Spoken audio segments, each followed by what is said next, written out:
জানাবেন ঠিকঠাক আছে কিনা।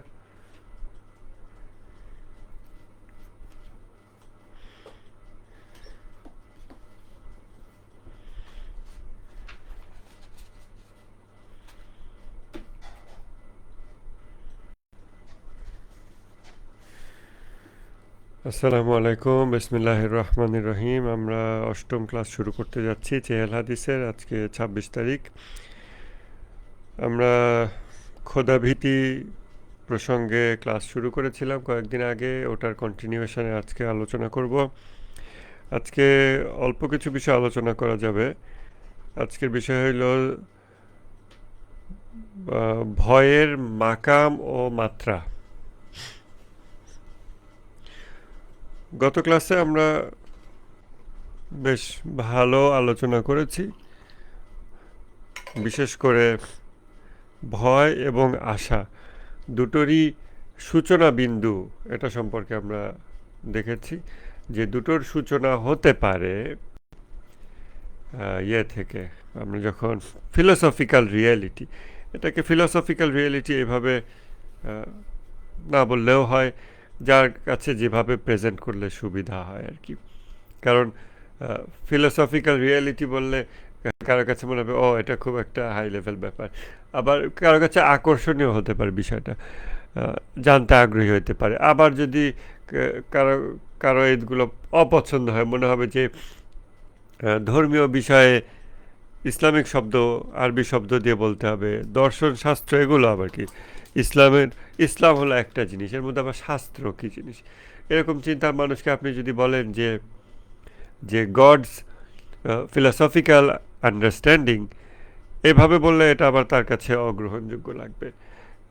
এই জন্য আমরা যুক্তিবিদ্যা ক্লাসে শুরুতেই এই জিনিসটা আলাপ করি যে খোলস এবং নির্যাস, আপনি বিভিন্ন খোলসে একই নির্যাস প্রেজেন্ট করতে পারেন।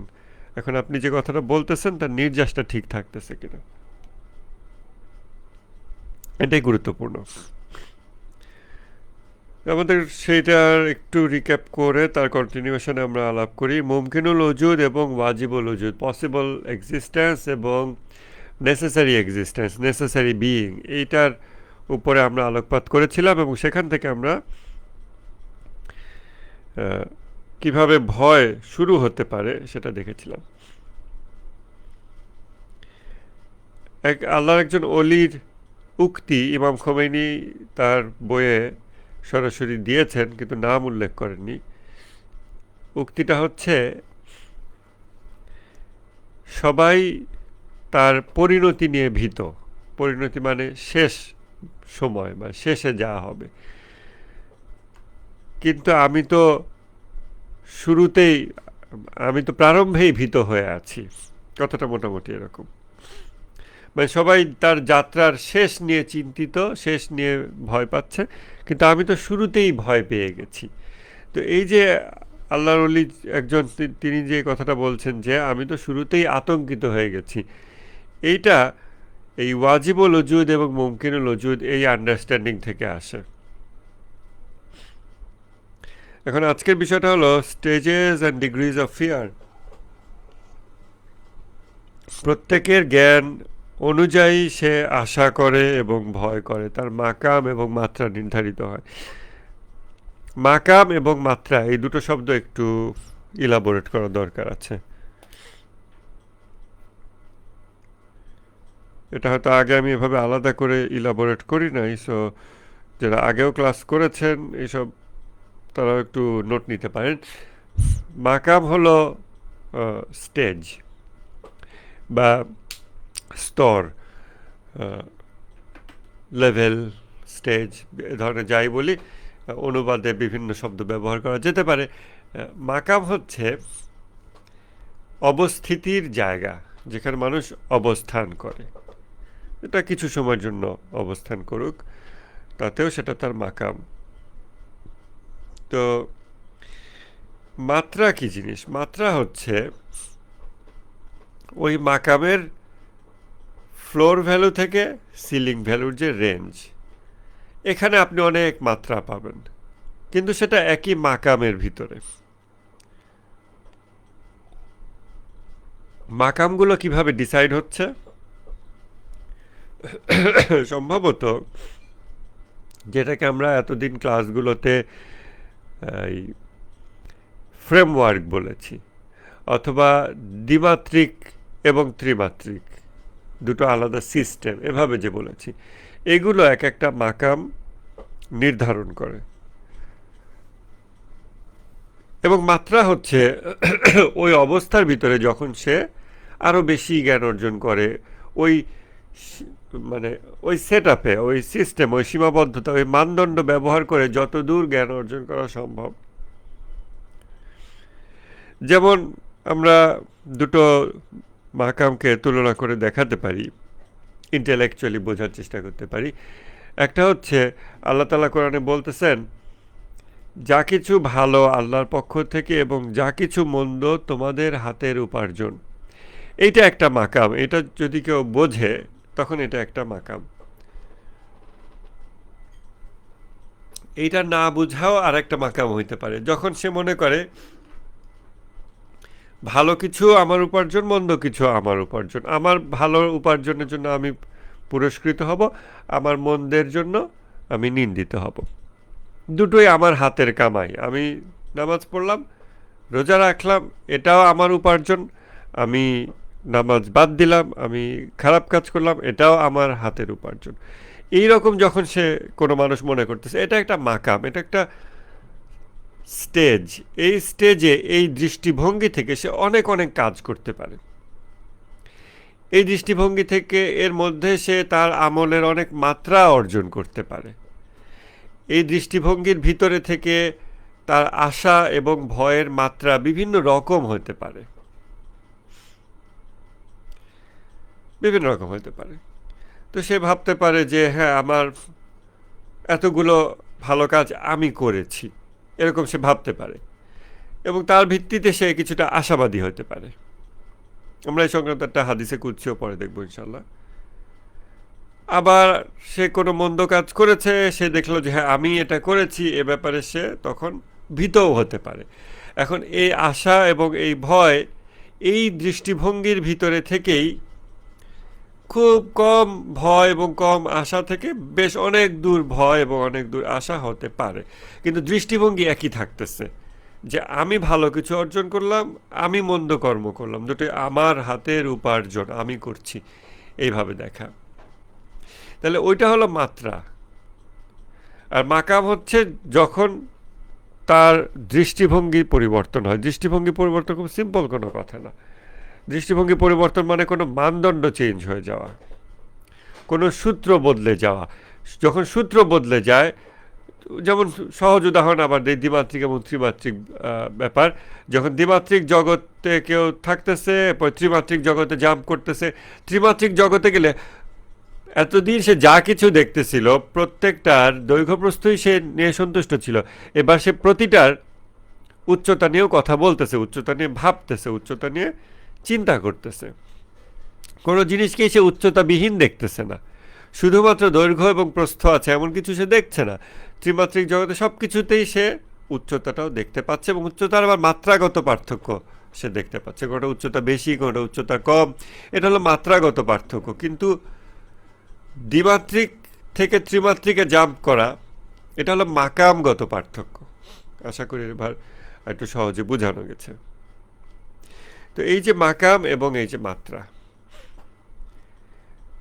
আমাদের কিছু প্যারামিটার দরকার আমাদের মাকামগুলো পরিমাপ করার জন্য, যে আমি আসলে কোন মাকামে আছি।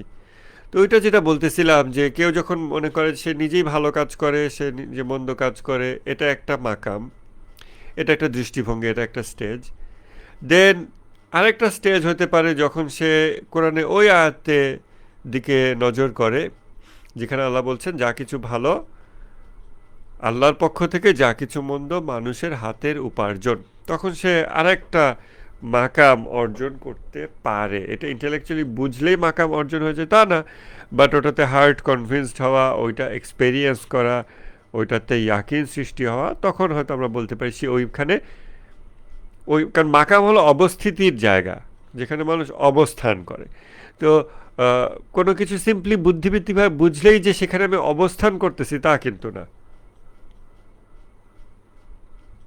তো হয়তো আমি বুদ্ধিবৃত্তিকভাবে শুনলাম, বুঝলাম যে হিংসা করাটার এটা ক্ষতিকর, এটা ক্ষতি আমার দিকে ফিরে আসবে, কিন্তু এই বুদ্ধিটার উপরে বা এই চিন্তার উপরে আমি মানে স্টেশন হইলাম না, আমি এর উপরে অবস্থান গ্রহণ করলাম না, এর উপর আমি দাঁড়ালাম না, আমি এই চিন্তাটার কাছে আসলাম এবং চলে গেলাম, এই চিন্তার উপরে আমি অবস্থান গ্রহণ করলাম না।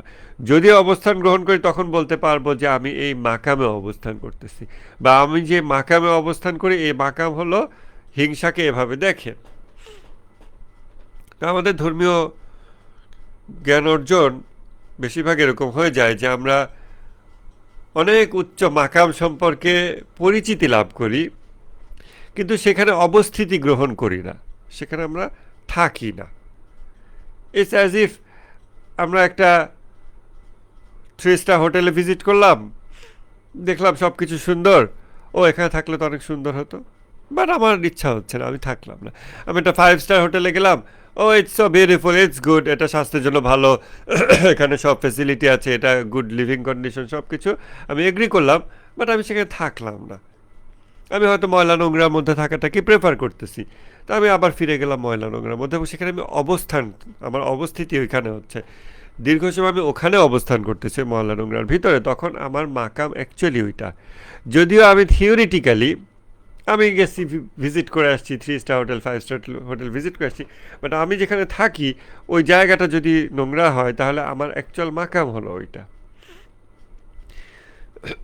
ধর্মীয় জগতে আমাদের মাকাম, নিজ নিজ মাকাম বুঝার জন্য বেশ কিছু পদ্ধতি আমরা প্রয়োগ করতে পারি।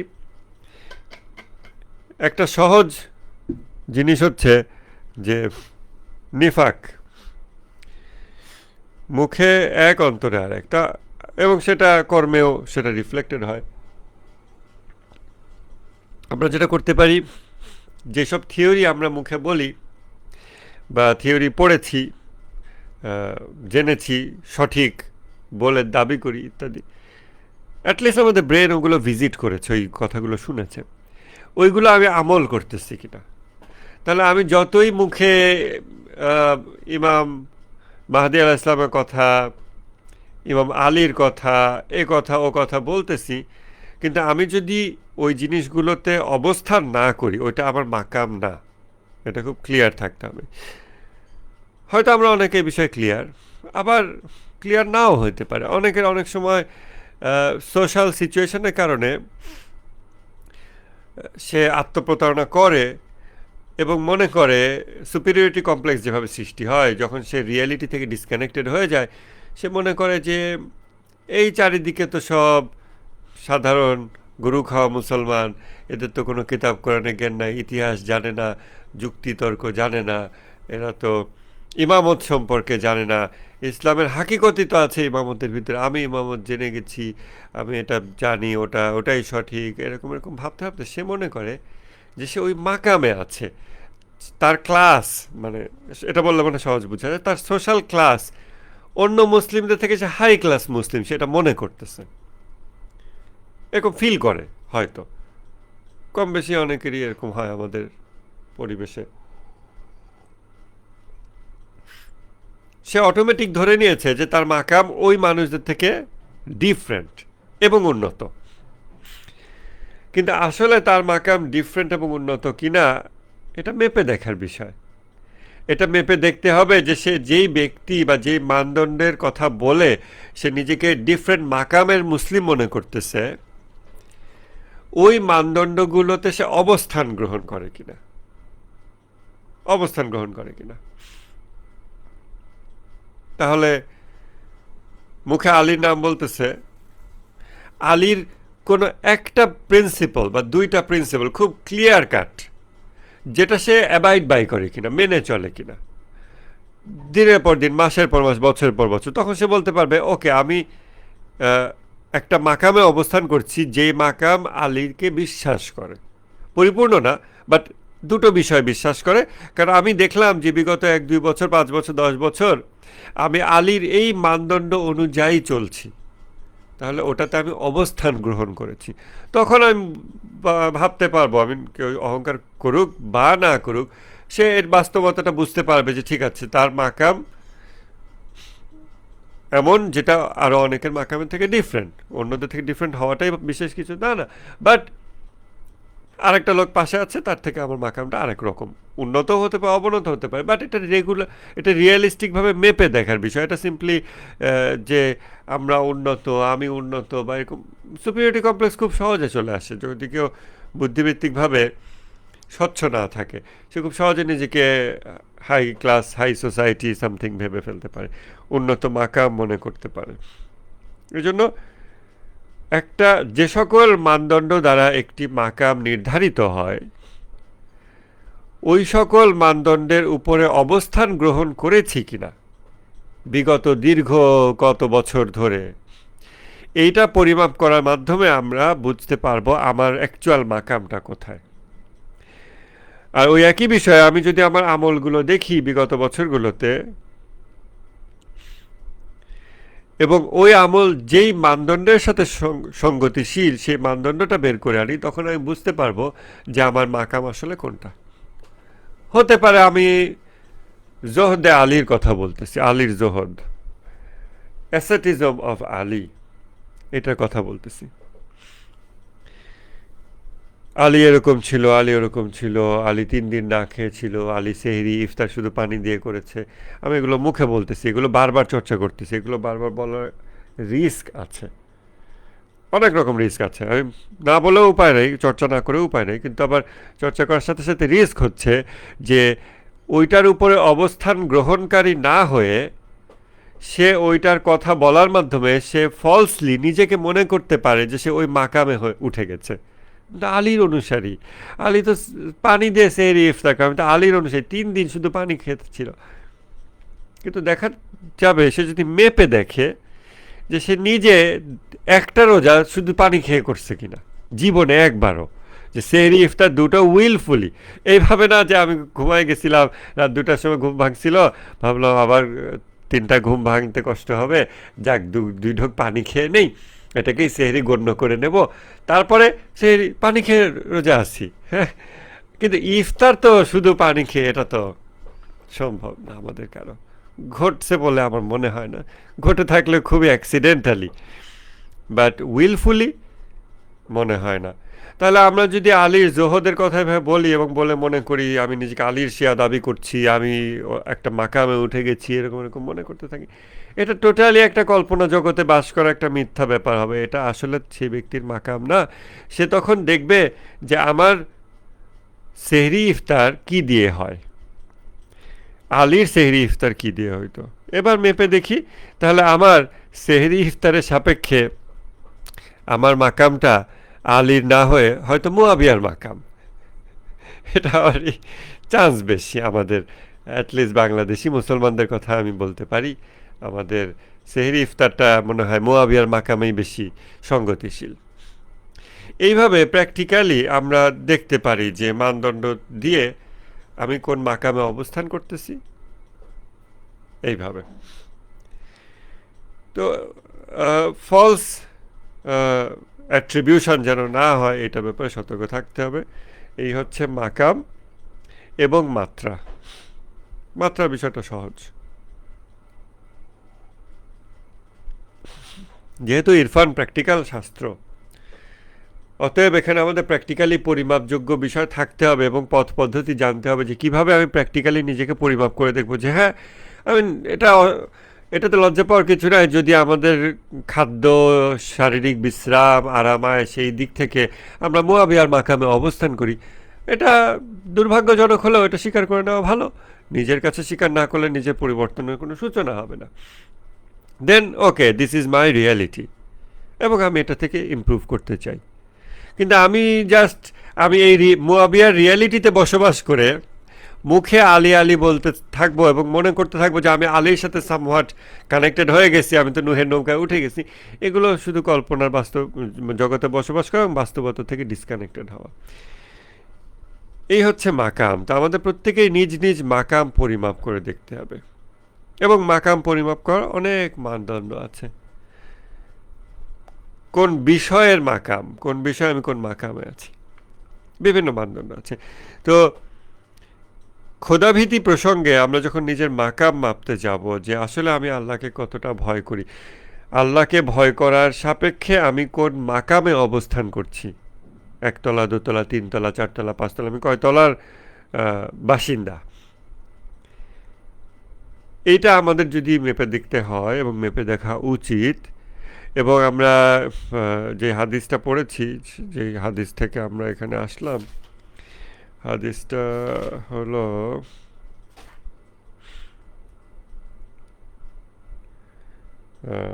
এক মিনিট,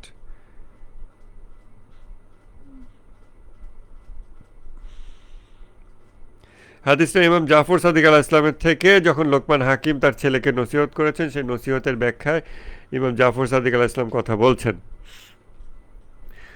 তো কথাটা এরকম যে এমন কোনো মুমিন নাই যার হৃদয় দুটি নূর নেই, যার একটি নূর হচ্ছে আশা এবং আরেকটি নূর হচ্ছে ভয়, এবং এই দুটিকে যদি পরিমাপ করা যেত, দুটোর ওজন সমান হতো।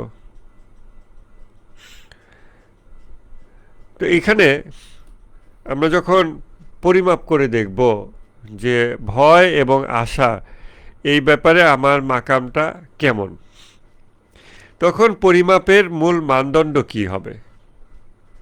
পরিমাপের মানদণ্ড তখন হবে স্রষ্টা তত্ত্ব, স্রষ্টার জ্ঞান, স্রষ্টার মারিফত আমার কতটুকু আছে। ওই যে আয়াতটা গত ক্লাসে আমরা আলাপ করেছি, যে যখন ভালো কিছু হয় তারা বলে এটা আল্লাহর পক্ষ থেকে, যখন মন্দ কিছু হয় তারা নবীকে দোষারোপ করে বলে এটা তোমার পক্ষ থেকে। আপনি বলুন হে রাসূল, সব কিছুই আল্লাহর, সব কিছুই আল্লাহর থেকে।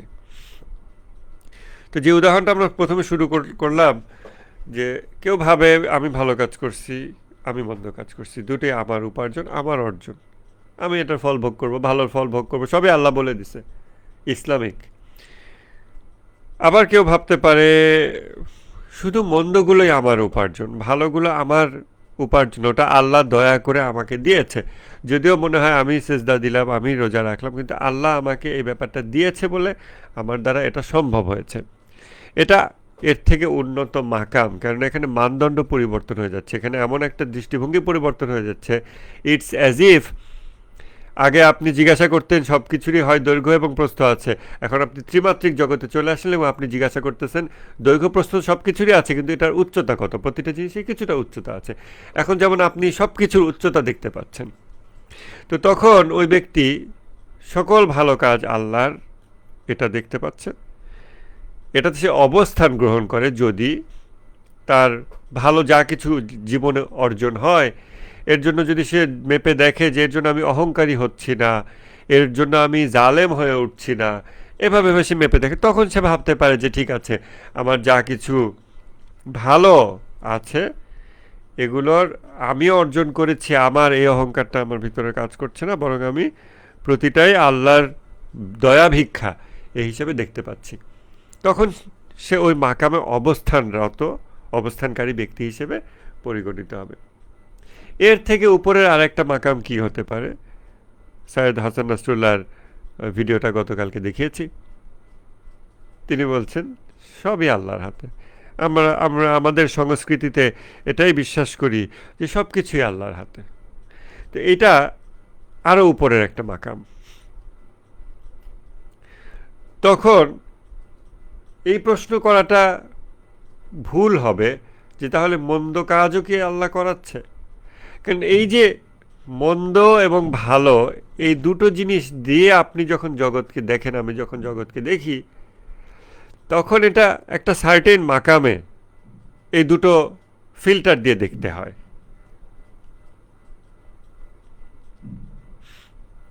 কিন্তু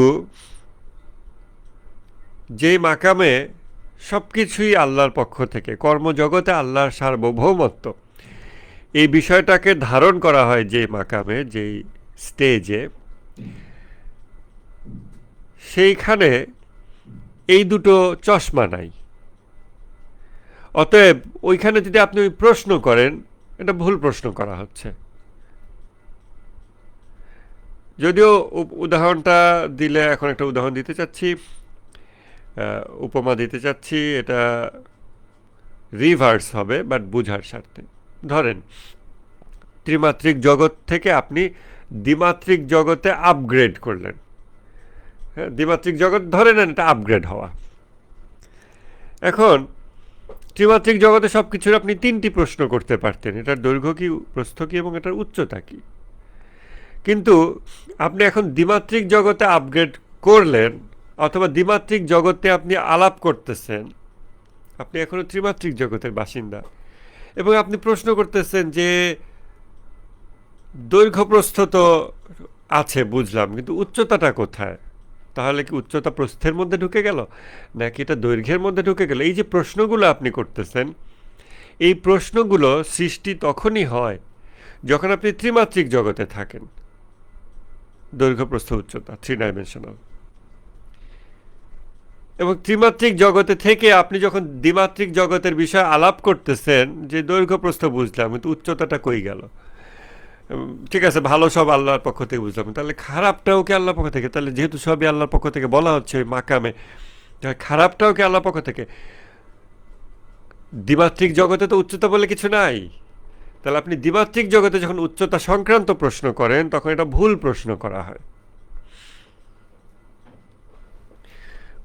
সঠিক প্রশ্ন করা হচ্ছে কিনা, এইটা জ্ঞান চর্চার মনে হয় প্রথম জিনিস, যে আমি সঠিক প্রশ্ন করছি কিনা। এবং আপনাকে আপনার শিক্ষকই বলে দিবে যে তুমি যেই মাকামে আছো, তোমার প্রশ্নটা ওই মাকামের সাথে সঙ্গতিশীল কিনা, নাকি তুমি তোমার মাকামের প্রশ্ন আরেক মাকামের উপরে অ্যাপ্লাই করে দিচ্ছ, যেটা ওখানে অ্যাপ্লিকেবল না। উচ্চতার প্রশ্ন দ্বিমাত্রিক জগতে অ্যাপ্লিকেবল না, তাহলে you are asking the wrong question. এবং তখন আবার এই লোক ফিরে এসে বলে, ঘুরে এসে বলে, না না কিন্তু উচ্চতাটা কি, কিন্তু তাহলে খারাপ কাজের দায়ভার কে নেবে? এই নিয়ে প্যারাডক্সিক্যাল সাজিদে বই পড়ছি, জাকির নায়কে এটা পড়ছি, অমুক তমুক অনেক ডিবেট আছে, তাহলে এটার দায়ভার কে নেবে?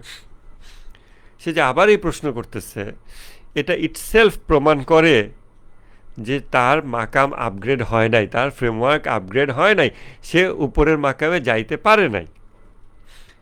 যদি সে ওই মাকামে যেত, সেই প্রশ্ন করতো না, কারণ ওই ফ্রেমওয়ার্কে, ওই সিস্টেমে এটা এক্সিস্ট করে না।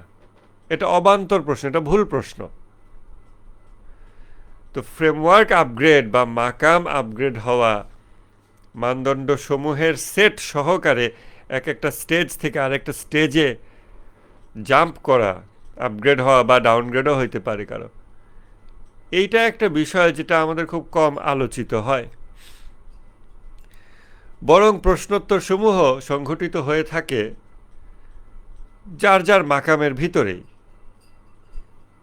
অথচ আমাদের কিতাবাদিতে সকল মাকামের আলাপচারিতা আছে।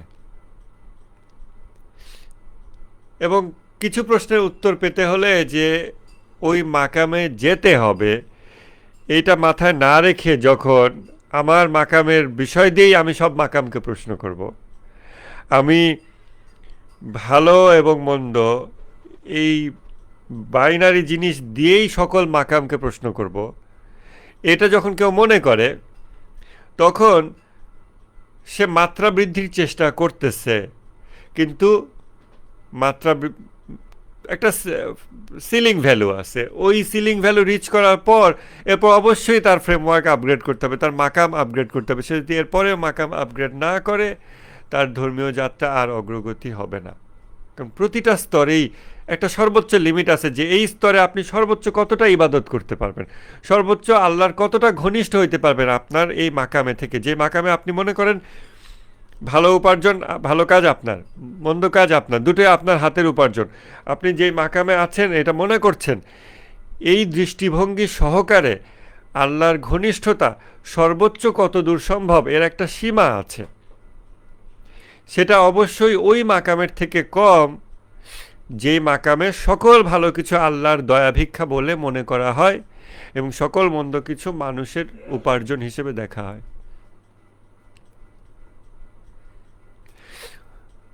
অতএব ওই মাকামের প্রথম মানে একদম সূচনায় যাত্রাকারী ব্যক্তি, তার খোদা ঘনিষ্ঠতা আমাদের সাধারণ মানুষদের যে মাকাম, সেখানে সবচেয়ে বড় আবেদের যে খোদা ঘনিষ্ঠতা, তার চেয়ে ওই লোকটার আল্লাহ ঘনিষ্ঠতা বেশি, কেননা সে অন্য মাকামে অবস্থান করতেছে। গতকালকে এক শহীদের মায়ের ভিডিও দেখতেছিলাম, ইরানের একটা ভিডিও। তো সেই তার মনে হয় যত ছেলে ছিল সবাই শহীদ। তিনি বলতেছেন যে লোকজন আমাকে এসে সান্ত্বনা দিচ্ছিল, আমার ছেলের মৃত্যু সংবাদ নিয়ে আসলো। যখন মৃত্যু সংবাদ নিয়ে আসলো আমাকে বলার আগেই আমি বললাম কি, অমুকের বিষয়ে তুমি সংবাদ নিয়ে এসছো? কারণ গতকালকে আমি তাকে স্বপ্নে দেখেছি। তখন তারা বললো জি, তিনি শহীদ হয়েছেন, আমরা এই সংবাদ নিয়ে আসছি। তখন তিনি বললেন যে আমার ছেলেকে আমি আগেই স্বপ্নে দেখেছি, সে আমাকে বলেছে যে আমি শহীদ হব বা শহীদ হচ্ছি এরকম, তুমি আমার জন্য কিন্তু কখনো কান্না করবে না, এরকম। তো তখন ওই মা বলতেছেন যে আমি তার জন্য কোনো কান্না করিনি। যখনই আমার কান্না করতে ইচ্ছা হয় আমি তখন ইমাম হুসাইনের কথা স্মরণ করি, আমি জায়নাবের কথা স্মরণ করি, আমি এরকম তিনি এগুলো বলতেছেন যে আমি তাদের জন্য কান্না করি। আমার সন্তান, আমি এর জন্য কান্না করব না, আমার সন্তানের সাথে আমার এটা কমিটমেন্ট, সো আমি ওটা কান্না করি না। আমার যখনই কান্না আসে, কান্না করতে ইচ্ছা, আমি তাদের জন্য কান্না করি। এখন এই ব্যক্তি আমাদের থেকে ডিফারেন্ট মাকামে অবস্থান করতেছে। This is okay, this is also Islamic lifestyle, যে আমরা আমাদের নিজেদের পরিবার পরিজনের জন্য অশ্রু বিসর্জন করব। কিন্তু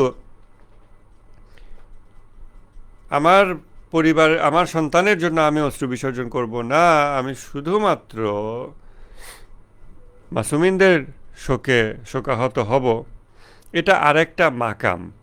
এর মানে এই না যে এই মানুষটা ডিসেন্সিটাইজড হয়ে গেছে, অনুভূতিহীন হয়ে গেছে, না, বরং সে আরও বেশি অনুভূতি সম্পন্ন মানুষ, অনেক বেশি অনুভূতি সম্পন্ন মানুষ। যখন আবার কেউ কুটতর্ক করতে পারে, তাহলে বেশি অনুভূতি সম্পন্ন, সেই ইমাম হোসেনের জন্য কাঁদুক, নিজের সন্তানের জন্য কাঁদুক, অসুবিধা কি? তাকে এরকম হইতে হবে কেন? সমস্যা হচ্ছে এই ধরনের ডিবেটগুলো আমরা প্রবেশ করতে চাই না। কারণ এই যে পাল্টা প্রশ্নগুলো যে ব্যক্তি করতেছে, যে হ্যাঁ তাহলে নিজের সন্তানের জন্য কান্না করুক, ইমাম হোসেনের জন্য কান্না করুক, দুটো তো এটা তো মিউচুয়ালি এক্সক্লুসিভ না, এতে দোষ নাই, নিষেধ নাই। সমস্যা হচ্ছে সে মাকামের পার্থক্যগুলো বোঝে না।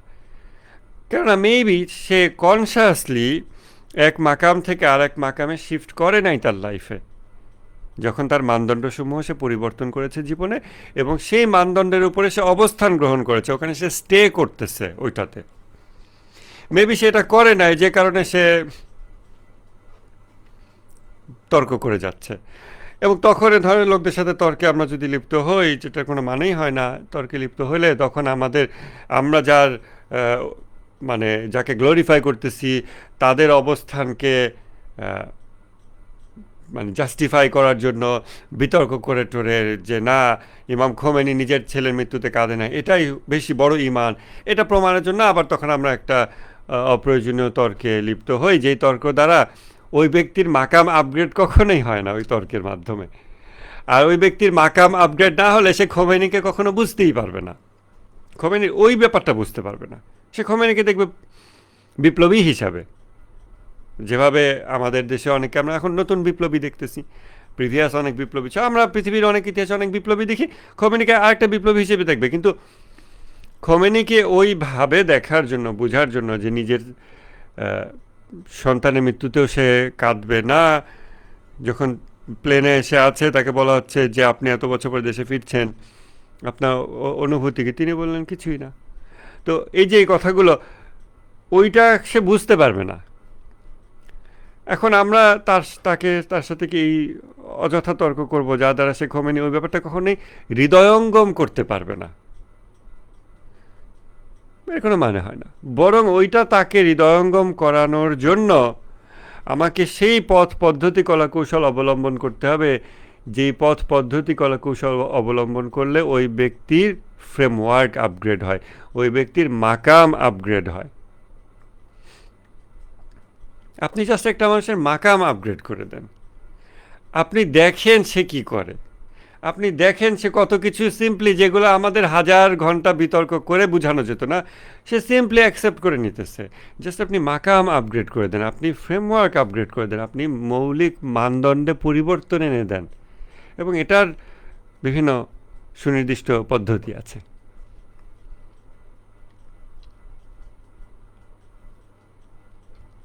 আমরা এটা দেখেছি, আপনারা দরবারে অবশ্যই এরকম মানুষ দেখেছেন, এখনও কম বেশি দেখতেছেন হয়তো। আমি অনেকের কথা কারোর সাথে পার্সোনালি বসে 2-4 জনের সাথে আলাপ করি যে অমুকের ব্যাপারটা খেয়াল করেন, অমুক তার তার চেঞ্জটা খেয়াল করেন, সে এখন এমনি দেখতেছে, সে কিন্তু 6 মাস আগে এমনি দেখতো না, সে ওভাবে কথা বলতো, তার কিন্তু ফ্রেমওয়ার্ক আপগ্রেড হয়ে যাচ্ছে, ফ্রেমওয়ার্ক শিফট করে উপরে চলে আসতেছে, নতুন মাকাম হইতেছে, তার নতুন মাকামে সে চলে আসতেছে এবং সে অবস্থান গ্রহণ করেছে, আমরা মেপে দেখতে পারতেছি। সো এটা খুব বিউটিফুল একটা জার্নি, যখন আপনি একটা মানুষকে উন্নততর মাকামে আসতে হেল্প করবে, বা নিজের মাকাম আমরা উন্নত করব। তো ওই যে আমরা বিশ্বাস করি সকল কিছুই আল্লাহর হাতে, এটা মুখে বলা যায়, যখন আমরা মুখে বলি আমাদের ব্রেইন জাস্ট ওই ঘরে ঢুকলো, আবার সাথে সাথে বের হয়ে আসলো, কিন্তু ওই ঘরে অবস্থান করলো না। ওই ঘরে অবস্থান করা এটা একটা ভিন্ন ব্যাপার, যে সকল কিছুই আল্লাহর হাতে। তখন আর খারাপ মন্দ এই বিষয়গুলো ওই ফ্রেমওয়ার্কে এগুলো কোনো উচ্চারণ নাই। ইরফানের কিছু বিষয় এভাবেই আলোচনা করা হয় যেখানে সবাই ভালো, সব কিছু ভালো। তো ওই যে তখন বলা তাহলে কি শয়তানও ভালো? এভরিথিং ভালো, মন্দ বলে কিছুই নাই, একটা মাকামে এটা আলাপ করবে। কিন্তু আমাদের দৈনন্দিন জীবনে যদি রিয়েলি আমাদের হার্ট ওইটাতে কনভিন্সড হইতো যে আসলে মন্দ বলে কিছু নাই, সবই আল্লাহর পক্ষ থেকে, সব ভালো, তাহলে মেবি আমরা পৃথিবীতে বিপ্লব করে ফেলতাম, আমরা প্রত্যেকে খোমেনি হয়ে যেতাম। কিন্তু আমরা আসলে ওই মাকামে অবস্থানকারী না। তো যদিও আমরা ইন্টেলেকচুয়ালি ওই মাকামকে ভিজিট করে আসতে পারি, যদি এমনকি সক্ষম হই, তবুও ওই মাকামে অবস্থান করা it's a matter of lifestyle, এবং আমরা ওটা রিয়েলি বিলিভ করি কি না, আমাদের হার্ট ওই রিয়েলিটিতে কনভিন্সড কি না। যদি না হয়, এগ্রি করবো যে হ্যাঁ আমার হার্ট ওইটাতে কনভিন্স না, আমি এখন ওই মাকামে অবস্থান করিনি, আমি আওয়ামী লীগ মারাই মেরে ধরে এ করতে হবে এরকম মনে করি। অনেক রকম উদাহরণ আছে যেগুলো দ্বারা আমরা পরিমাপ করে দেখতে পারি যে আমরা আসলে অস্তিত্ব জগৎকে, সৃষ্টি জগৎকে, মানব সমাজকে কোন দৃষ্টিতে দেখছি, কিভাবে দেখছি, এবং সে অনুযায়ী আল্লাহ তাআলা তার তার ইচ্ছার বহিঃপ্রকাশ আমাকে দিয়ে কতটুকু করাচ্ছেন। কারণ রুহুল্লাহ খোমেনিকে দিয়ে আল্লাহ তার ইচ্ছার বহিঃপ্রকাশ ঘটাইছেন, কতটা ঘটাইছেন এটা ডিপেন্ড করছে রুহুল্লাহ খোমেনি কতটা তার নিজ অস্তিত্বকে বিলীন করে দিতে পারছে, যে আমি কোনো বাধা হয়ে দাঁড়াবো না, তুমি যা বলবা আমি তাই, তার উপর ডিপেন্ড করে। তো আমাদের অবশ্যই সাহির বা সুলুকে এই জিনিসগুলো জানার প্রয়োজনীয়তা আছে, কিন্তু জানা মানেই আমি ওই মাকাম অর্জন করে ফেলছি তা না। ধর্মীয় বিষয়ে, স্পেশালি ইরফান শাস্ত্রে এই বিষয়গুলো যখন প্রথম জানা শুরু করা হয়, তখন অনেকটা ঘোর লাগা অবস্থা সৃষ্টি হতে পারে। আমি বলতেছি না এটা সবসময় খারাপ, বাট কারো কারো ঘোর লাগা অবস্থা সৃষ্টি হতে পারে, এবং প্রথম তো অবশ্যই ঘোর লাগা অবস্থা সৃষ্টি হয়। যদি আপনি দেখেন যে ইমাম খোমেনি কোনো একটা বিষয় এরকম বলতেছে, তখন ওয়াও, তাহলে তো ইমান তো এরকম, যে ওয়াও আল্লাহর দয়া তাহলে এরকম, এটা তো জানতাম না। এটা তো তখন কয়েক মিনিট বা কয়েক দিনের জন্য মনে হবে সব কিছুই এরকম লাগতেছে, সব কিছুই খোমেনিস্ট লাগতেছে, ফিল হইতেছে। বা 2-3 দিন পর, বা 2-4 মিনিট, 2-4 ঘন্টা পর আপনি আবার আগের অবস্থায় ফিরে যাচ্ছেন কিনা। যদি আগের অবস্থায় ফিরে যান, then it will just leave a trace of memory in your brain, যে ও আমি এমন কিছু বিষয় জেনেছিলাম, হ্যাঁ হ্যাঁ এমন বিষয় একসময় জেনেছিলাম, শুনেছিলাম, কিন্তু আমি ওটাতে আসলে বিলিভ করি নাই। বাট দরকার আছে, আপনি ওটা জানতে তো হবেই, নাহলে আপনি আপগ্রেড করবেন কিভাবে? তখন আপনার ব্রেন আপনাকে সময় সময় বলে দেবে যে হ্যাঁ এইটা ইমান না, ওইটা হইল ইমান। আমার এই মাকামে বেশি দিন থাকার কথা না, আমাকে ওই মাকামে যেতে হবে। এই হলো মাকাম এবং মাত্রাগত পার্থক্যের বিষয়, যেটা আসলে সুনির্দিষ্টভাবে পরিমাপযোগ্য বিষয়। এবং ওয়াজিবুল ওজুদ এবং মুমকিনুল ওজুদ, এই বিষয়টা এসেনশিয়াল এক্সিস্টেন্স এবং পসিবল এক্সিস্টেন্স, এই দুটো বিষয়ে আমাদের হৃদয় এটাতে কনভিন্সড কিনা যে সত্তাগতভাবে আমরা ত্রুটিপূর্ণ। আমরা যখন নামাজ রোজা করার সুযোগ পাই, তখন আমরা নামাজ রোজা করতেছি বিষয়টা এরকম না, বরং বিষয়টা হচ্ছে যে আমরা যেহেতু সত্তাগতভাবে ত্রুটিপূর্ণ, অতএব আল্লাহ তাআলা দয়া করে আমাদের ত্রুটিকে আবৃত করে দিচ্ছেন। তিনি আমাদের ত্রুটি আবৃত করে দিলেন, ত্রুটি সীমাবদ্ধতা ঢেকে দিলেন। এটাই, দিস ইজ দ্য রিয়েলিটি। এটাকে অন্য কোনো ল্যাঙ্গুয়েজে আমরা আর ট্রান্সলেট করার চেষ্টা করবো না। আল্লাহ আমার ত্রুটি ঢেকে দিলেন। আমি নামাজ পড়লাম, আমি রোজা রাখলাম, আমি 10 টাকা ভিক্ষা দিলাম, তখন আমি করলাম এরকম না। তখন যদি আমরা প্রতিবার এরকম কাজের পর বা কাজের সাথে সাথে আমরা এভাবে দেখতে পারি যে আমি তো ত্রুটিপূর্ণ অস্তিত্ব, আগলি, অসুন্দর, নিকৃষ্ট, বিশ্রী, কদাকার, মানে শূন্যতায় পরিপূর্ণ, আমার এটার উপরে একটা কাপড় জড়ায় দিলেন আল্লাহ, যেন আর দেখা না যায় বাইরে থেকে। বাইরে থেকে এটুকু ঢেকে দিলেন, ওটুকু ঢেকে দিলেন। একটা মানুষের শরীর যদি রক্তাক্ত থাকে, তলোয়ারের আঘাতে জর্জরিত থাকে, চেহারা শরীর ক্ষতবিক্ষত, গায়ের কাপড় ছিঁড়ে গেছে, সব কিছু এরকম এরকম একটা অবস্থা ইমাজিন করেন, এবং তারপর চিন্তা করেন কেউ এসে তার হাতে একটু ব্যান্ডেজ করে দিল, কেউ এসে তার গায়ে একটু একখণ্ড কাপড় দিল, কেউ তার পিঠে একখণ্ড কাপড় দিল, কেউ পায়ে একখণ্ড কাপড় দিল, কেউ তার লজ্জাস্থান ঢেকে দিল, কেউ তার মাথাটা আবৃত করে দিল, কেউ তার রক্তটা একটু মুছে দিল। এভাবে করে কেউ এসে তার একটু একটু করে দিতেছে। সে কিছু করতেছে এমন না, আর একজন এটা করে দিতেছে। সে হয়তো হাতটা দিল, সে জামাটা পরে নিল, এরকম। এখন আমরা যখন এরকম একটা নামাজ রোজা করব বা যাই করতেছি, আমরা যদি এইভাবে দেখতে পারি যে ও আমি ফরজ নামাজ পড়লাম, আসলে আমি ফরজ নামাজ পড়লাম এভাবে না, আমি দেখলাম যে আল্লাহ আমার একটু ত্রুটি ঢেকে দিছে। কারণ আমাকে তো আবার ইমামগণের সামনে, আল্লাহ রাসূল সাল্লাল্লাহু আলাইহি ওয়া আলিহি ওয়াসাল্লামের সামনে আনা হবে, উঠানো হবে, এবং তখন আমাকে তারা কিভাবে দেখবেন? আমি একটা ফজর নামাজ পড়লাম, জোহর নামাজ পড়লাম, আল্লাহ আমার ত্রুটিটা ঢেকে দিচ্ছে, আল্লাহ আমার ত্রুটি ঢেকে দিচ্ছে। আমি আজকে 8ম রোজা করে ফেলছি, আলহামদুলিল্লাহ, আল্লাহ আমার ত্রুটি ঢেকে দিচ্ছে। আমি রোজা রেখে ফেলেছি, আমি প্রতি বছর রোজা, এগুলো কিছুই না, আল্লাহ আমার ত্রুটি ঢেকে দিতেছে। যে কোনো আমল, ভালো আমল, যা কিছু, আল্লাহ আমার ত্রুটি ঢেকে দিতেছে। সার্বক্ষণিক এই স্মরণ রাখা যে আমি ত্রুটিপূর্ণ। যা কিছু হচ্ছে, নামাজ রোজা হচ্ছে, কোরআন পড়তেছি, ও একটা আয়াত পড়ছি, আল্লাহ আমার ত্রুটি একটু বোধহয় ঢেকে দিছে। কোথায় ঢাকছে আমি এখনও জানি, কিন্তু আল্লাহ বোধহয় ঢেকে দিচ্ছে, নাহলে কোরআন পড়ার তৌফিক কেমনে হইল, রোজা রাখার তৌফিক কেমনে হইল, নামাজ পড়ার তৌফিক কেমনে হইল। হাজারো লিগালি এক্সকিউজেবল ওয়েতে রোজা না রাখার হইতে পারত, অসুস্থ, হসপিটালাইজড, রোজা রাখা যাচ্ছে না, এটা সেটা বিভিন্ন রিজনে ডাক্তার নিষেধ করে দিয়েছে, রোজা রাখা যাচ্ছে না, বা এই কারণে ওই কারণে নামাজ মিস গেল, বা নামাজ পড়া যাচ্ছে না, বা শরীর এমন ঘুমের মধ্যে ডুবে যায় যে তাহাজ্জুদ পড়ার সুযোগ হয় না, তাহাজ্জুদ তো ওয়াজিবও না, ওকে ওকে। বাট আল্লাহ যাকে তাহাজ্জুদ পড়াচ্ছে, আল্লাহ তার আরও অনেক ত্রুটি ঢেকে দিতেছে। এখন আল্লাহ কার কতটা ত্রুটি ঢেকে দিতে চায়, এটা তার স্বাধীন ক্রিয়েটিভ ডিসিশন, ক্রিয়েটিভ থিঙ্কিং, এখানে আমার তো কিছু করার নাই।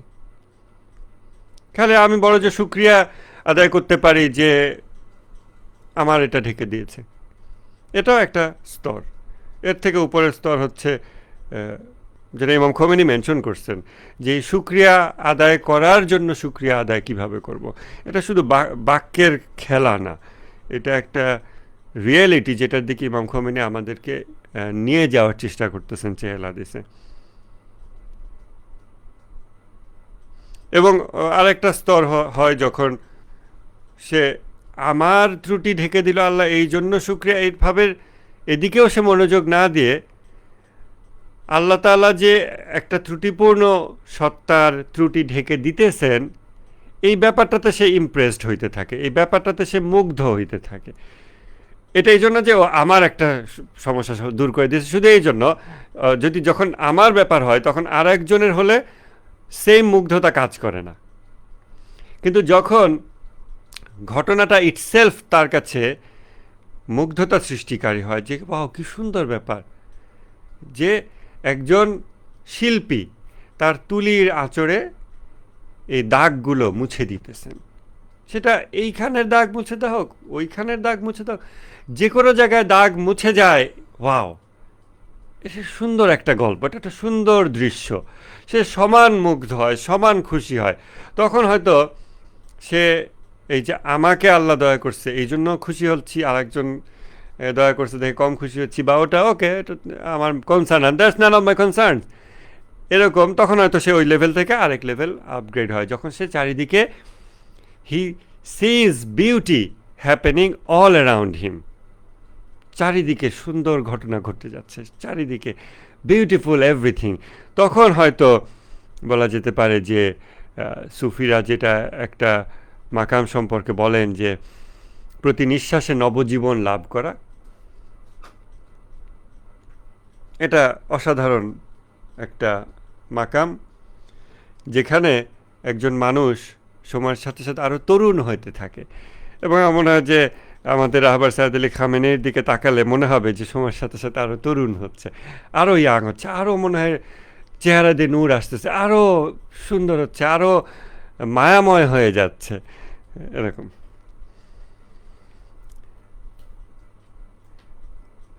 তাহলে আমরা যে মাত্রার কথা বলছিলাম, মাত্রা, মাকাম এবং মাত্রা, মাকাম সাপেক্ষে মাত্রা। সাধারণ মানুষ শাস্তির ভয় করে, কেননা আল্লাহর সম্পর্কে তার জ্ঞান ওই রকম। এর থেকে উপরের স্তর একটু যাদেরকে আল্লাহ পছন্দ করছে অলিয়া উলিয়াদের ভিতরে, তারা আল্লাহর রাগ এটাকে ভয় পায়। কেউ কেউ শাস্তি ভয় পাচ্ছে, আর কেউ কেউ আল্লাহর রাগ ভয় পাচ্ছে, দুটো পার্থক্য আছে।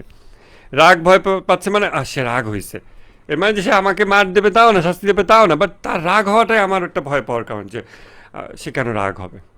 এটা অবশ্যই ভালোবাসার সম্পর্ক থেকে আসে।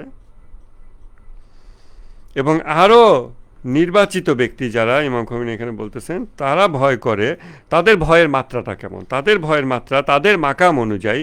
আরও নির্বাচিত ব্যক্তি মানে তারা আরেকটা উচ্চ মাকামের বাসিন্দা, যারা এর আগের যাদের কথা বললাম, যারা শুধু আল্লাহর রাগের ব্যাপারটাকে ভয় পায়, যে আল্লাহ রাগ হবে এই ব্যাপারটাকে ভয় পায়, তারা যেই মাকামের, তার থেকে আরও উপরের মাকামের যারা আরও অধিক নির্বাচিত আল্লাহর বিশেষ বান্দা যারা, তারা হিজাবের ভয় করে, যে আল্লাহ যদি তার সৌন্দর্যকে আবৃত করে ফেলেন আমার থেকে, আমি যদি দেখতে না পাই, মানে পরিপূর্ণ দেখতে পাই সেটাও না, যেই মাত্রায় যতটুকুই হোক, হিজাবের ভয় করা, যে সে যদি নিজেকে আড়াল করে, কতটুকু আড়াল করে, যেটুকুই করে, এইটার ভয় করা। অতএব ওই ভয় সার্বক্ষণিক হৃদয়ে জারি রেখে সে আমল করে, সে কাজ করে।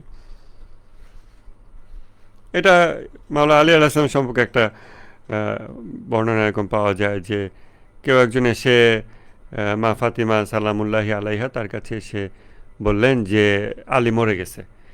কি হয়েছে, কোথায়, কেন? ওই যে ওই জায়গায় সে নামাজ পড়তেছিল এবং সেখানে সে মারা গেছে ওখানে। তখন তিনি, যতদূর আমার মনে পড়েছে এভাবে, তিনি বললেন যে না, এটা তার সবসময় হয়, যখনই আলী নামাজ পড়ে, মা ফাতেমা বলতেছেন, যখনই আলী নামাজ পড়ে আল্লাহর ভয়ে সে অজ্ঞান হয়ে যায়। তো এটা আমাদের কাছে মনে হয় ও এটা একটা গল্পের মতো এরকম বিষয়, কিন্তু এটা একটা মানুষ, তার জীবন, সে আল্লাহর সান্নিধ্যকে কেন্দ্র করে সে তার জীবনকে সাজিয়েছে। অতএব যখন সে নামাজে দাঁড়ায়, সে ওই যে জিনিসটা ইমাম খোমেনির নাম উল্লেখ না করে একজন আল্লাহ ওলির বাণী হিসেবে বলছেন, যে সবাই শেষ পরিণতির ভয়ে আছে, কিন্তু আমি তো শুরুতেই ভীত হয়ে গেছি। এই যে শুরুতেই ভীত হয়ে যাওয়া, এইটা ওয়াজিবুল ওজুদ এবং মুমকিনুল ওজুদের ডিফারেন্সটা সার্বক্ষণিক স্মরণে রাখার মাধ্যমে পসিবল হয়। অতএব আলীর পক্ষে এটা পসিবল যে সে নামাজে দাঁড়িয়ে ভয়ে অজ্ঞান হয়ে যাচ্ছে, এটা আমাদের জীবনে এটা হয় না, নামাজে দাঁড়ালে হাই ওঠে, হ্যাঁ, নামাজ দাঁড়ালে আর মোড়া ভাঙি আমরা, তা আমাদের অবস্থা খারাপ। কিন্তু আমরা চেষ্টা করলে আসলে এই একটা চেহেল হাদিস এরকম অসংখ্য কিতাব আছে, আমি জানি না কিন্তু নিশ্চয়ই আছে। এগুলো নিয়ে আমাদের যদি সারা দেশে সময় সময় সারা বছরই এগুলো নিয়ে টুকটাক আলোচনা হতো, চর্চা হতো, হয়তো আমাদের আরেকটু আগে, মানে এত বয়স হওয়ারও আরও আগেই হয়তো কিছুটা মাকাম উন্নত করার সুযোগ হতো। কিন্তু আমাদের এটা সুযোগ খুব কম হচ্ছে। নফসের জিহাদ বইয়ের জান্নাত জাহান্নামের স্তরভেদ, এই যে এই বইয়ের জান্নাত জাহান্নামের স্তরভেদ 43 পেজে এটা আলোচনা করছিলাম, ওইটা একটু দেখে নেন। প্রথম স্তর হলো দৈহিক আরামায়েশ এবং দৈহিক যন্ত্রণা, আরামায়েশের জান্নাত এবং দৈহিক যন্ত্রণার জাহান্নাম।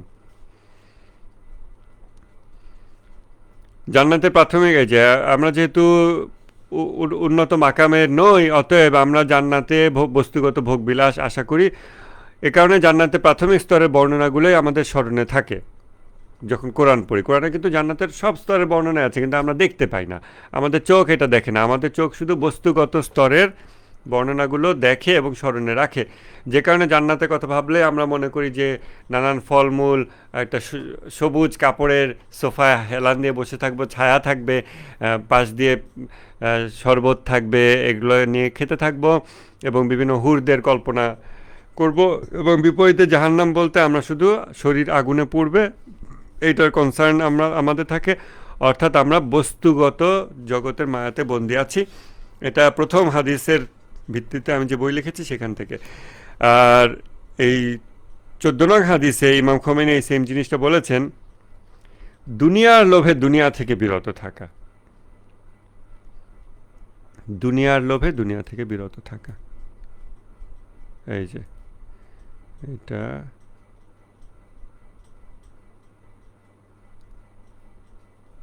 একটু দেখি, হ্যাঁ,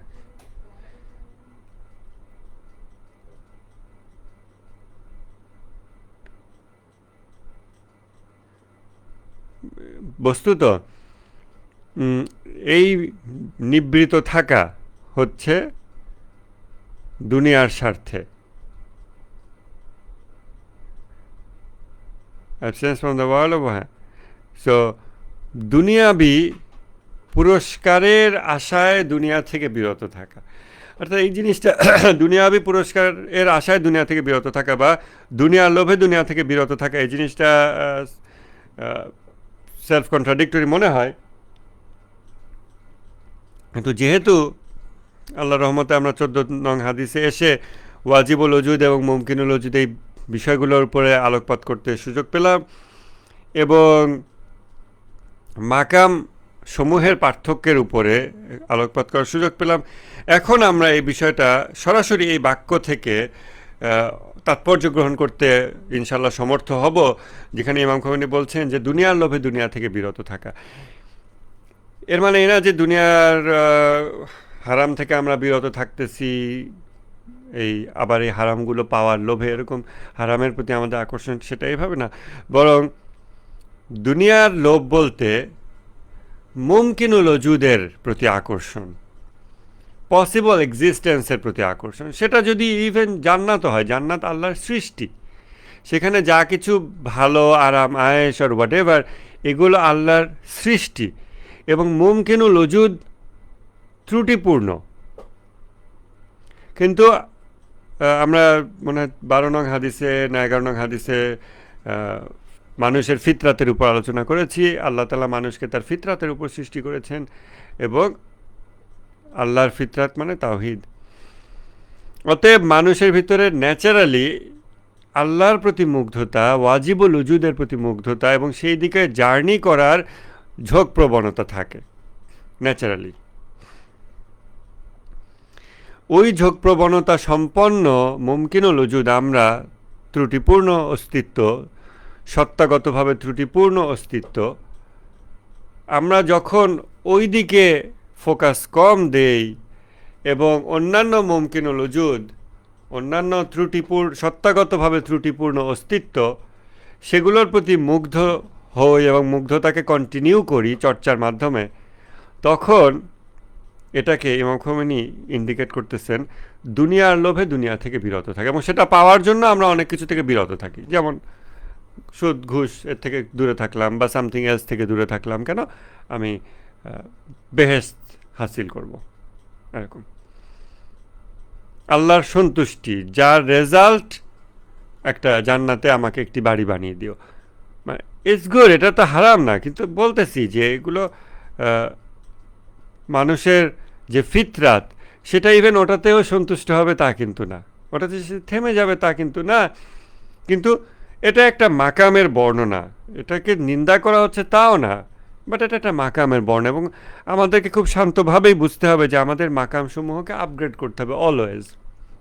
অতএব এইটা একটা মাকাম যে দুনিয়ার লোভে দুনিয়া থেকে বিরত থাকা, রোজা রাখতেছি অর্থাৎ দুনিয়া থেকে বিরত থাকতেছি, কিসের আশায়? ওই যে আশা এবং ভয়, এই তো মুমিনের দুই ডানা, যেই দুই ডানার উপর ভর করে সে মেরাজ করবে, সে উড়ে যাবে। তো এই যে আশা এবং ভয়, এই যে আশা যে পুরস্কার পাবো, জান্নাত পাবো দুনিয়াতে, এটা হয়তো বয়স যখন মানুষের জীবনের আর্লি ফেজ যেটা, ওই ফেজে হয়তো এত বেশি মানুষ জান্নাতে আশা করে না, কারণ দুনিয়াতেই প্রচুর ভোগ্য পণ্য আছে এবং ভোগবিলাস আরামায়েশের বিষয় আছে এবং যেগুলো সে ইজিলি পাচ্ছে, কিন্তু যখন সে দুনিয়ার আরও মানুষদের সাথে ফাইট করার স্টেজে উপনীত হয় তখন সে দেখে যে না, দুনিয়াতে সব আরাম তো পাওয়া যাচ্ছে না, অনেক কিছুই পাওয়া যায় না, তখন সে হতাশ হয়ে বা ক্লান্ত হয়ে আস্তে আস্তে আল্লাহর উপর ভরসা করা শুরু করে যে যাক, আল্লাহ আমাকে ওই জগতে দেবে, এই জগতে পেলাম না, এই জগতে আমাকে বঞ্চিত করলো, আমি মাজলুম হইলাম, ওই জগতে আল্লাহ আমাকে দেবে, এভাবে তখন সে ভাবতে শুরু করে। তো ওই যে ওই জগতে আল্লাহ আমাকে দেবে, ওইটা হচ্ছে, ওটাও দুনিয়া, মানে মুমকিনুল উজুদ, মুমকিনুল উজুদের আশায় আর এক মুমকিনুল উজুদ থেকে বিরত থাকে। এটা কথা ইমাম খোমেনি প্রিভিয়াস হাদিসগুলোতেও বলছেন, প্রথম দিককার হাদিসগুলোতে 1, 2, 3, 4 নং হাদিসের ভিতরে আলোচনা করছেন যে আমরা যে নিজেদের ধার্মিক মনে করি, কারণ আমরা শুকরের মাংস খাচ্ছি না, আমরা মদ খাচ্ছি না, আমরা এটা খাচ্ছি না, ওটা খাচ্ছি না, এটা আসলে, বা অনেক কিছু থেকে বিরত থাকতেছি, বাহ্যিকভাবে সমাজে হারাম কাজ করতেছি না, এটা আসলে আল্লাহর জন্য সেটা না, এটা আসলে আর একটা জিনিসের লোভের কারণে।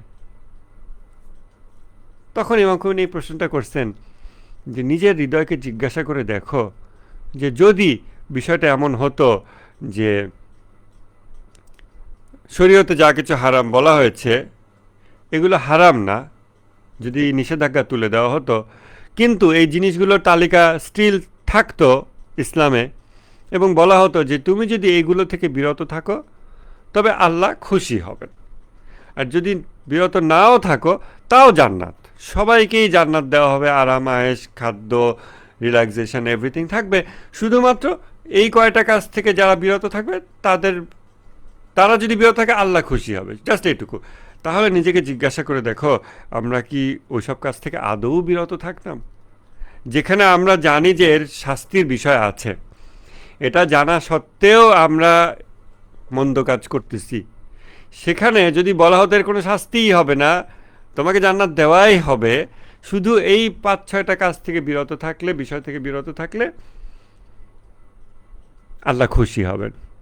তাহলে নিজেকে জিজ্ঞাসা করে দেখো যে আদৌ কি তুমি ওই কাজ থেকে কখনো বিরত থাকতে যে আল্লাহকে আমি খুশি করতে চাই। তাহলে এত সহজে মুখে এই কথা বলা উচিত না যে আল্লাহর রাজি খুশি যাতে আমি তাতে খুশি, আল্লাহ যেটাতে খুশি হয় সেটাই আল্লাহর জন্য করতেছি, আল্লাহকে রাজি খুশি করতে চাই, এত সহজে মুখে এটা বলো না, কারণ ওইটার পরীক্ষার মানদণ্ড হচ্ছে ওইটা, যদি এগুলো হারাম নাও হতো, খালি এটা না করলে আল্লাহ খুশি হবে, জাস্ট এইটুকু, তাহলে কি তুমি ওই কাজ থেকে বিরত থাকতে, যদিও সেটা তোমার বডিলি এনজয়মেন্ট নিয়ে আসে।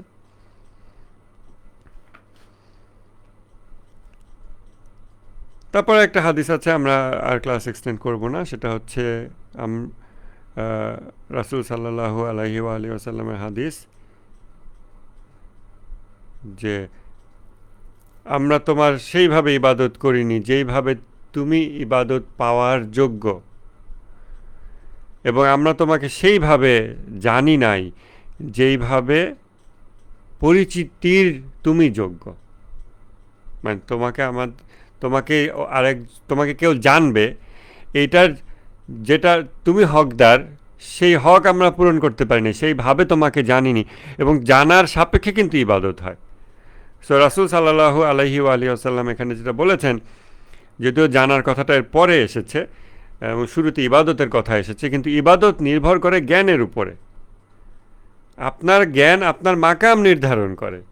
ওই মাকামের মধ্যে আপনি যত সেজদা দেন, ওটা সর্বোচ্চ একটা মাত্রা আছে, ডিগ্রি আছে, ওর থেকে আপনি উপরে যেতে পারবেন না।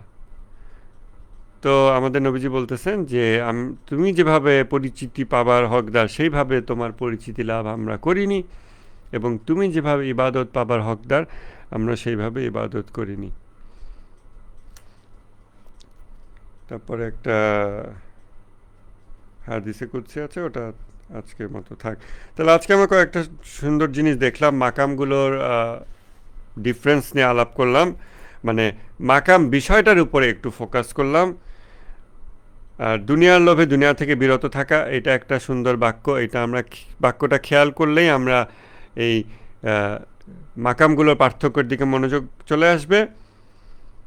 এবং ওই যে আল্লাহর ওলির একটা বাণী, যেখানে বলা হচ্ছে যে সবাই শেষ পরিণতির ভয়ে তটস্থ, কিন্তু আমি তো শুরুতেই ভীত হয়ে গেছি, শুরুতেই আমি আতঙ্কিত হয়ে গেছি।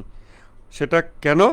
এই বাক্য দ্বারা মুমকিনুল উজুদ, এই রিয়েলিটির দিকে সার্বক্ষণিক মনোযোগ, এই মাকাম যার আছে সে বলতে পারে আমি তো শুরুতেই ভীত হয়ে গেছি, কারণ আমার অস্তিত্বের শুরুতেই আমি ভীত যে এটা তো ত্রুটিপূর্ণ। এবং আরেকটা গুরুত্বপূর্ণ বিষয় মাথায় রাখা, এই রমজানে আল্লাহ যদি আমাদেরকে আরও তৌফিক দেন রোজা রাখার এবং হায়াতে রাখেন, আমরা যদি নামাজ রোজা করতে পারি, প্রতিটা নামাজ রোজা এবং যা কিছু ভালো ইবাদতমূলক যা আমরা মনে করি, সেটাকে এই কয়টা দিন অন্তত রমজান মাসে আমরা এই আলোকে দেখতে পারি কি না, যে ইফতার করলাম আল্লাহ আমার ত্রুটি ঢেকে দিচ্ছে, সেজদা দিলাম আল্লাহ আমার ত্রুটি ঢেকে দিচ্ছে। জাস্ট এইটুকুর দিকে মনোযোগ দেওয়া, বারবার এটা একটু স্মরণ করা যে আমার এটা হয়েছে, আল্লাহ আমার ত্রুটি ঢেকে দিচ্ছে। এবং নিজের দ্বারা যদি কোনো গাফিলতি হয়, কোনো মন্দ হয় বা কোনো হারাম কাজ হয়, এবং তখন আফসোস করা যে আল্লাহ আমার ত্রুটি ঢেকে দিতে চাইতেছে না, আমার ত্রুটি প্রকাশিত হয়ে পড়তেছে। এই দুটো দৃষ্টি আমরা জারি রাখতে পারি কি না, আমরা এই রমজান মাসে ইনশাল্লাহ চেষ্টা করব। তাহলে আজকের ক্লাস এখানে শেষ। ফেসবুকে যারা সালাম দিচ্ছেন, ওয়ালাইকুম আসসালাম। তা আমার মনে হয় আজকে আর কোনো আলাপের বিষয় নাই। প্রশ্ন আছে কিনা? আমার মনে হয় প্রশ্ন নাই। তো আমরা আজকে ক্লাস এখানে শেষ করতে পারি।